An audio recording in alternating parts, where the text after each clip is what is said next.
What, shall we stab him as he sleeps? Yes. No, then he will say 'twas done cowardly when he wakes. When he wakes, my fool, we shall never wait till Judgment Day. Well, then he shall say we stabbed him sleeping. The urging of that word judgment hath bred a kind of remorse in me. Oh, art thou afraid? Not to kill him, having a warrant for it, but to be damned for killing him, from which no warrant can defend us. Oh, I thought thou hadst been resolute. So I am, to let him live. Back to the Duke of Gloucester. Gloucestershire, sir. Gloucester, sir. Gloucester. Sorry, Gloucester. Gloucestershire. Definitely. No, it's written on a piece of paper in front of me. Back to the Duke of Gloucester. You tell him so. I pray thee stay a while. I hope my holy humour will change. 'Twas wont to hold me, but while one will tell 20. How dost thou One. feel thyself? Oh, you Two. This will count.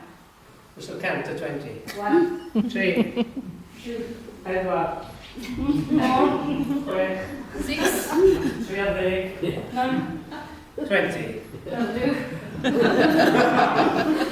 Well, How dost thou feel thyself now? we're enumerate, by the way. Faith, some certain dregs of conscience are yet within me.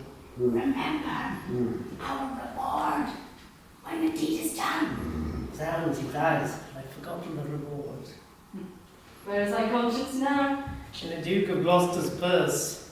So when he opens his purse to give us our reward, freely conscious flies out. Let it go. There's fear one none will entertain it. How if it comes to thee again? I'll not meddle with it. It is a dangerous thing. Makes a man a coward. A man cannot steal, but it accuseth him. He cannot swear, but it checketh him. He cannot lie with his neighbour's wife, but it detects him. 'Tis a blushing, shamefast spirit that mutinies in a man's bosom. It fills one full of obstacles. It made me once restore a purse of gold that I found. It beggars any man that keeps it. It turned out of all towns and cities for a dangerous thing, and every man that means to live well endeavours to trust to himself and live without it. And it is even now at my elbow persuading me not to kill the Duke. Take the devil in thy mind, and relieve him not. He would insinuate with thee, but to make thee sigh. I am strong-framed, and he cannot prevail with me. I want thee. Spoke like a tall fellow that respects his reputation. Come, shall we to this gear? Take him over the costard with the hilts of thy sword, and then we will chop him up in the Malmsey butt in the next room. The what? The Malmsey butt. Not sure about that. Oh, excellent device, make sock of him! He stirs, shall I strike? No, first let's reason with him. Keeper, give me a cup of wine. We shall have wine enough, my lord, anon. God's name, what are they? What are you?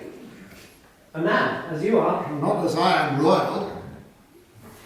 nor you as we are royal. Thy voice is thunder, but I look so humble. Excuse me, this is my best cloak. My voice is now the king's, my looks mine own. Darkling, how deadly does that speak? Your eyes do menace me. Why look you pale? Who sent you hither? Wherefore do you come?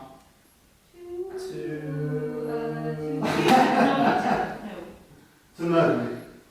Aye. You scarcely have the hearts to tell me so, and therefore cannot have the hearts to do it. Wherein, my friends, have I offended you? Offended us you have not, but the king. I shall be reconciled to him again. Never, my lord, therefore prepare to die. Be called forth from our world of men to slay the innocent. What is my offence? Where are the evidence that do accuse me? What lawful quest have given their verdict up unto the frowning judge? Or who pronounced the bitter sentence of poor Clarence to death? before I be convicted by course of law. To threaten me with death is most unlawful. I charge you, as you hope to have redemption by Christ's dear blood shed for our grievous sins, that you depart and lay no hands on me.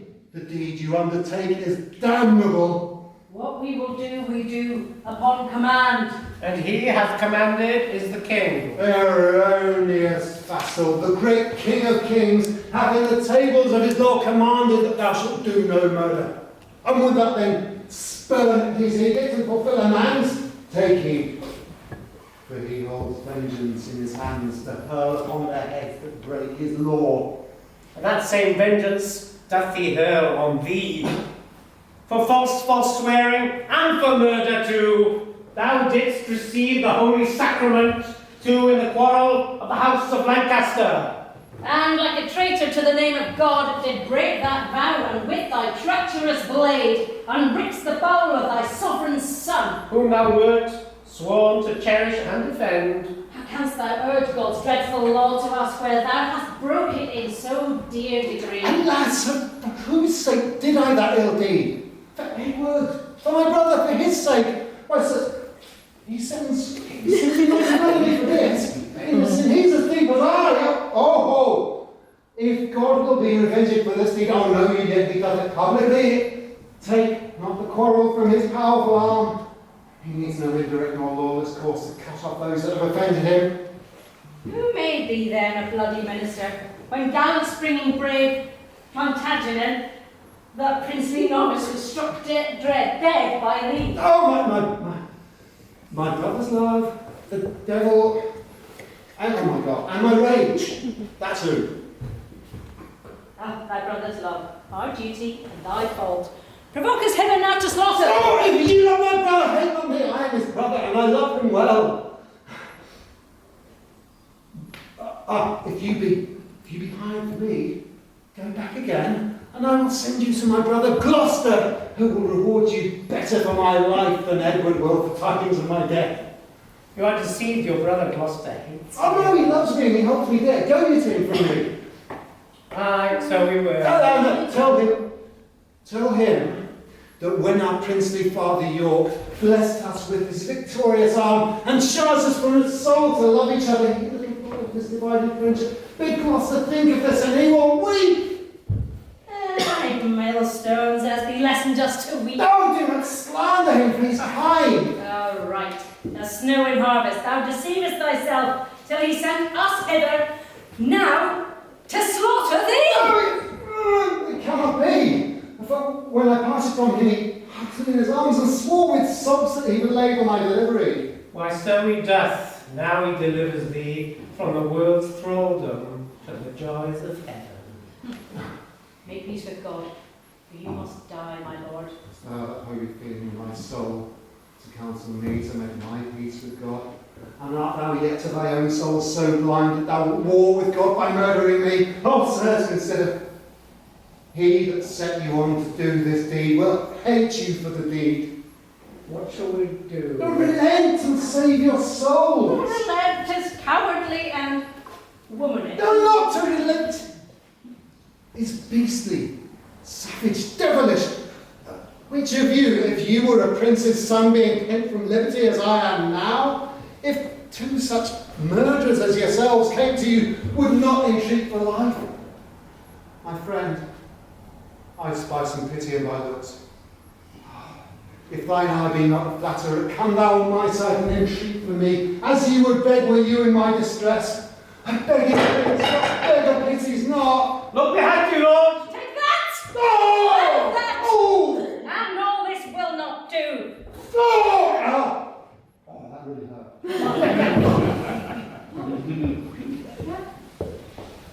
A bloody deed. No, I have another line. And the mountains they drown blood. you, yes. About that Don't master, survive but that. I will drown. No, I got it, thank you. I will drown you I'm supposed to in be the reflecting Malmsey this. butt within.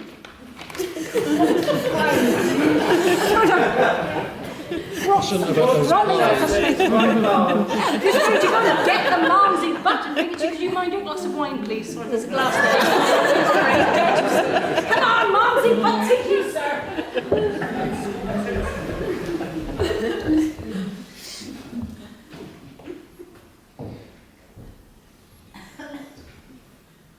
Answer, but Bloody deed.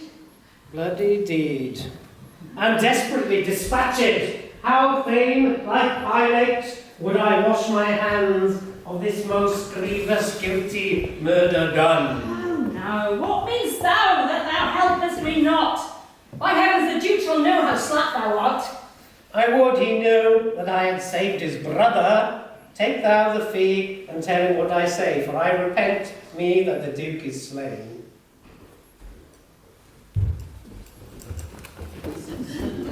So do not I go, coward as thou art. Now I must hide his body in some hole until the Duke takes order for his burial, and when I have my meat, I must away, for this will out and here, and must not stay.